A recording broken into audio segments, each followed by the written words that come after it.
ఈరోజు కథ పేరు డాక్టర్ ఎం సుగుణారావు గారు రచించిన పూర్ణాహుతి. కథలోకి వెళ్దాం ఫ్రెండ్స్. ఆ రెండంతస్తుల ఆకుపచ్చ డాబా రంగు ఇల్లు ఆ వీధి అంతటికి ప్రముఖంగా కనిపిస్తోంది. ఆ ఇల్లు అందరికీ చిరపరిచితం.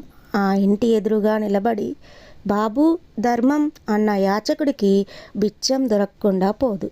ఇంటి ముందు ఆగిన కూరల బండి వాళ్ళు దగ్గర బేరం చేయకుండా కూరలు కొనేది ఆ ఇంట్లో వాళ్ళే. వినాయక చవితికి దసరాకి చందాలు వచ్చేవారికి కూడా ఆ ఇంట్లో వారు సంతృప్తిగా ఎంతో కొంత ఇచ్చి పంపుతారు.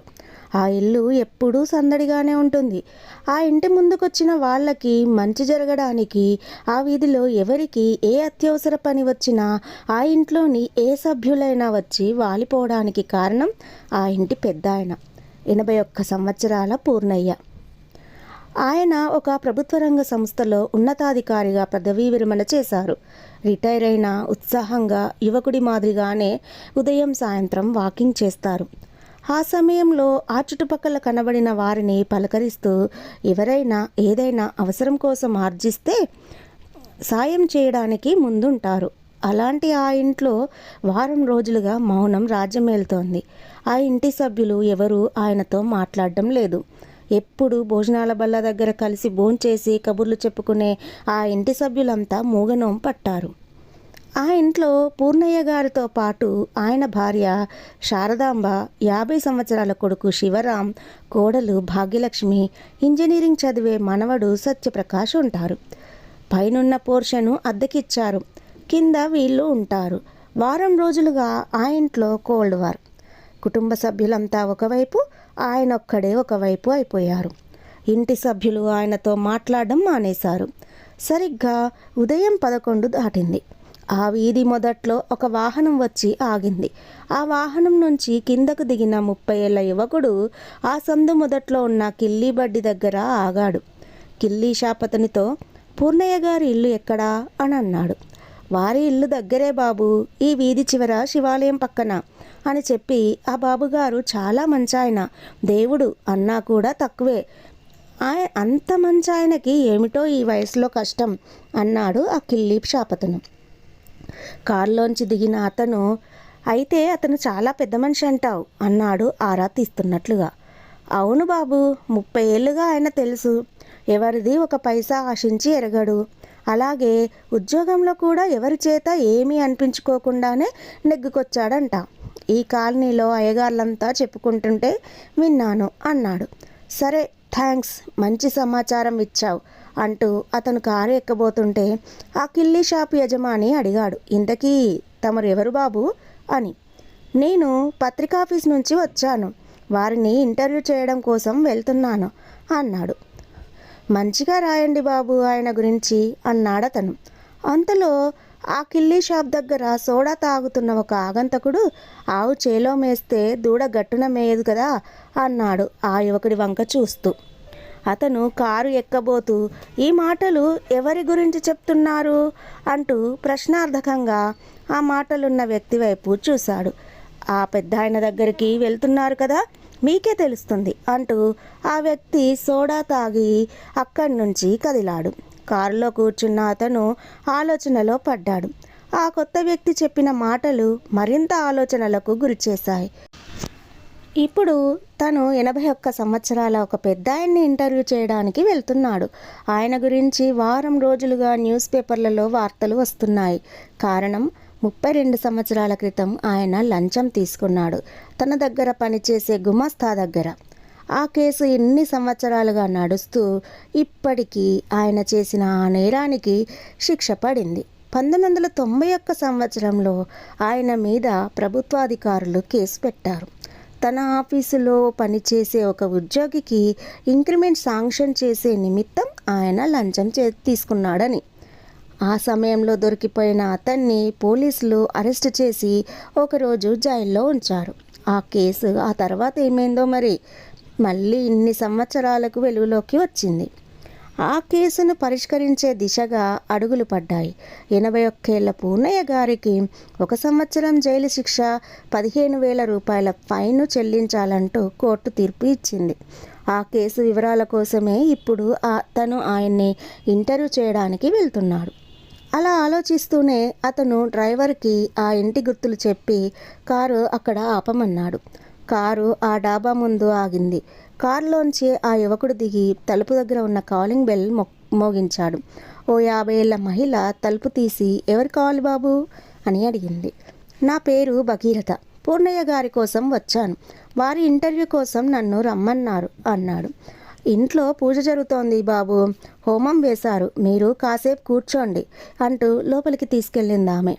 బహుశా పనమ్మాయి కాబోలు అనుకున్నాడు ఆమెను చూసి. ఇంటి లోపల పూజ జరుగుతున్నట్లుంది, మంత్రాలు వినిపిస్తున్నాయి. అతను ఆ గదిలో కూర్చుంటూ చుట్టూ చూశాడు. విశాలమైన ఆ డ్రాయింగ్ రూమ్లో గోడకు అమర్చిన టీవీ, అలమరల నిండా పుస్తకాలు, టీపాయ్ మీద ఆ రోజు వచ్చిన వార్తాపత్రికలు. ఇంతలో లోపల నుంచి ఓం పూర్ణమిదః పూర్ణమిదం పూర్ణాత్ పూర్ణముదచ్యతే పూర్ణస్య పూర్ణమాదాయ పూర్ణమేవావశిష్యతే ఓం శాంతి శాంతి శాంతి అని వినిపించింది. ఆ శ్లోకం వినగానే పూజ పూర్తి కావచ్చింది. పూర్ణాహుతి మంత్రం చదివారు అనుకున్నాడు భగీరథ. పావుగంట తర్వాత ఆ గదిలోకి తను ఎదురు చూస్తున్న పెద్ద ఆయన వచ్చారు. నమస్కారం సార్ అన్నాడు భగీరథ. కూర్చోండి అంటూ నవ్వుతూ చూసి, శారదా, వీరికి ప్రసాదం పట్టుకురా అన్నారు. లోపల నుంచి ఒక పెద్దావిడ అరిటాకుల్లో ప్రసాదం తీసుకొచ్చి అతనికి అందించింది. ధన్యవాదాలు అంటూ ప్రసాదం తీసుకొని తినడం మొదలుపెట్టాడు భగీరథ. తింటూనే ఆ పెద్దాయన వంక పరిశీలనగా చూశాడు. పొడుగ్గా సన్నగా ఉన్నాడు. తెల్లగా పండిన జుట్టు, అంతకంటే పండులా ఉన్న శరీరపు ఛాయ. ప్రసాదం తినడం పూర్తి చేసి ఆ పక్కనే ఉన్న వాష్ బేసిన్లో చేతులు కడుక్కొని, మిమ్మల్ని డిస్టర్బ్ చేసినట్టున్నాను అన్నాడు. లేదు, మీరు ఇంటర్వ్యూ చేయడం మీ బాధ్యత, దానికి నాకు ఏమీ అభ్యంతరం లేదు అన్నారు ఆయన. మొదలు పెడదామా సార్ అన్నాడు భగీరథ. ఉండండి, మా ఇంట్లో వాళ్ళని కూడా పిలుస్తాను అని. అందరూ ఒకసారి రండమ్మా అంటూ గట్టిగా పిలిచాడు. ఆ హాల్లోకి అతనికి ప్రసాదం అందించిన పెద్దావిడ, 50 ఏళ్ళు ఉన్న కొడుకు కోడలు, 18 ఏళ్ళున్న మనవడు వచ్చి కూర్చున్నారు. వీరంతా దేనికి, మీరొక్కరే ఉంటే సరిపోతుందిగా అన్నాడు భగీరథ. నా జీవితం తెరిచిన పుస్తకం, అందరికీ తెలియాలి, నేనొక్కడినే కాదు, నాతో నా కుటుంబం అన్నారు పూర్ణయ్య. ఆయన ఆ మాటలు చెప్పగానే భగీరథ ఏదో చెప్పడానికి ఉపక్రమించేంతలో, సార్ నేను మాట్లాడవచ్చా అన్నాడు ఆ గదిలో కూర్చున్న 18 ఏళ్ళ ఆయన మనవడు. ఒరేయ్ ఆగు, నువ్వేంటి, పెద్దవాళ్ళం మాట్లాడుకుంటున్నాము అంటూ కసిరాడు అతడి తండ్రి. లేదు, వాడిని మాట్లాడని అంటూ మనవడి వైపు తిరిగి, నువ్వేం మాట్లాడాలనుకుంటున్నావో మాట్లాడు నాన్న అన్నారు పూర్ణయ్య. ఆ 18 ఏళ్ల కుర్రవాడు చెప్పడం మొదలుపెట్టాడు. తాతయ్య నాకు హీరో, ఆయన ఎప్పుడు చిన్న తప్పు కూడా చేయడం నాకు తెలీదు, అందరికీ మంచిగా ఉండమనే చెబుతాడు. ఆయన చేసిన ఎన్నో గొప్ప పనులు మర్చిపోయి ఎప్పుడో చేసిన చిన్న తప్పు కోసం ఆయన్ని ఈ వయసులో శిక్షించడం న్యాయమా? అదే మాకు బాధగా ఉంది అన్నాడు. ఆ మాటలకు పక్కనే ఉన్న అతని తండ్రి, అవును, ఆయనకి ఈ వయసులో ఈ శిక్ష వేయడం అన్యాయం. ఒక్క తప్పు తప్ప ఆయన తన ఉద్యోగ జీవితం అంతా నిజాయితీగానే గడిపారు, నీతిగా బతికారు. అందుకోసం ఆయన్ని తిరిగి అప్పీల్ చేసుకోమంటున్నాం. సంవత్సరం జైలు శిక్ష అంటే ఈ వయసులో కష్టం. బలమైన లాయర్లు ఉన్నారు, వారి ద్వారా వారి వయసును దృష్టిలో ఉంచుకొని శిక్ష పూర్తిగా రద్దు చేయమని, జరిమానా విధించమని కోరుదామనుకుంటున్నాము. అందుకు ఈయన ఒప్పుకోవడం లేదు అన్నాడు. ఆ మాటలకు వెంటనే పూర్ణయ్య గారి భార్య, ఈ వయసులో ఈయనకి జైలు శిక్ష ఏమిటి? వారం రోజులుగా ఇంట్లో వాళ్ళమందరం పదే చెబుతున్నా ఈయన వినడం లేదు అని చెప్తూ బోరున ఏడ్చింది. అయ్యో ఏడవకు అంటూ పూర్ణయ్య గారు లేచి వెళ్ళి ఆవిడ పక్కన కూర్చొని ఆమె చేతుల మీద చేయి వేసి ఓదార్చారు. అక్కడే కూర్చున్న ఆయన కోడలు కూడా, ఈయనకు చాలా గొప్ప పేరు ఉంది, మంచితనం మూర్తిభవించిన మనిషి, కోర్టు వారు వేసిన శిక్షకు తలవంచి వెళ్ళిపోతే ఇంతవరకు ఉన్న ఈయన పేరు ప్రఖ్యాతలు ఏమవుతాయి? అందుకే కోర్టులో పోరాడమని చెప్తున్నాం అంది.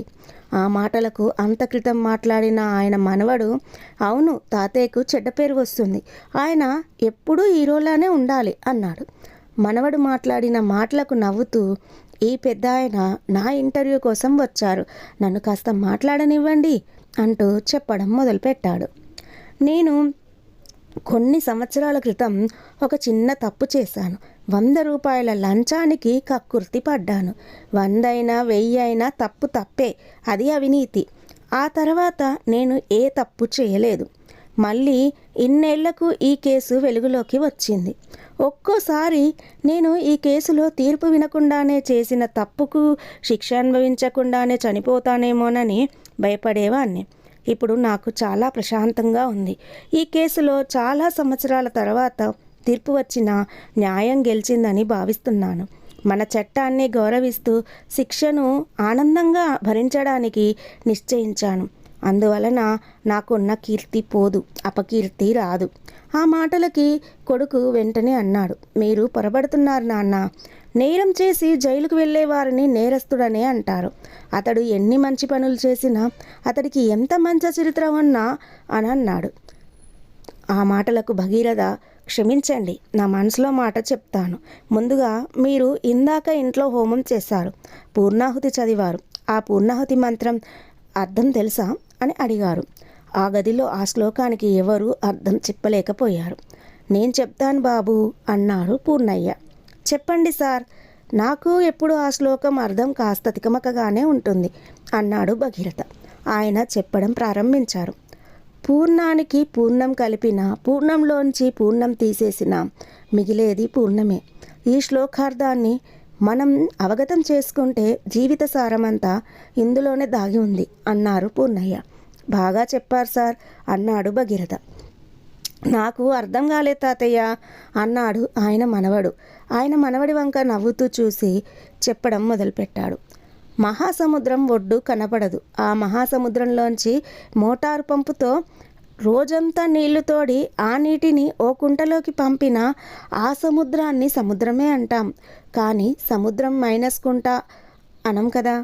అలాగే మన ఇంటి వాటర్ ట్యాంకులోని నీళ్లు తీసుకెళ్ళి సముద్రంలో పోసిన దాన్ని సముద్రమే అంటాము. అంటే మహాసముద్రంలోంచి నీళ్లు తీసివేసిన, మళ్ళీ కలిపిన దాన్ని మహాసముద్రమే అంటాం. అలాగే జీవితం కూడా కలిపినా తీసివేసినా నిండుగా ఉండాలి, వెల్తిగా ఉండకూడదు.